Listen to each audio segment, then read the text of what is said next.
mantika, bawang sibuyas, asin, paminta, giniling na baboy, tomato paste, oyster sauce, Mang Tomas, Italian tsaka Filipino style. Yan ang ketchup. So, maglalagay tayo ng suka para hindi agad mapanis. Ilagay na natin yung ating mga hotdog, carrots and gagadgaran na natin ng cheese. So, yan na yung magbibigay.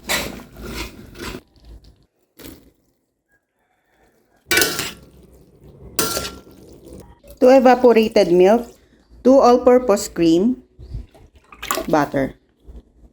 Gadgad tayo ng cheese. Lagyan natin asin. Yung slurry natin, 4 tablespoon cornstarch, tapos 1 cup of water.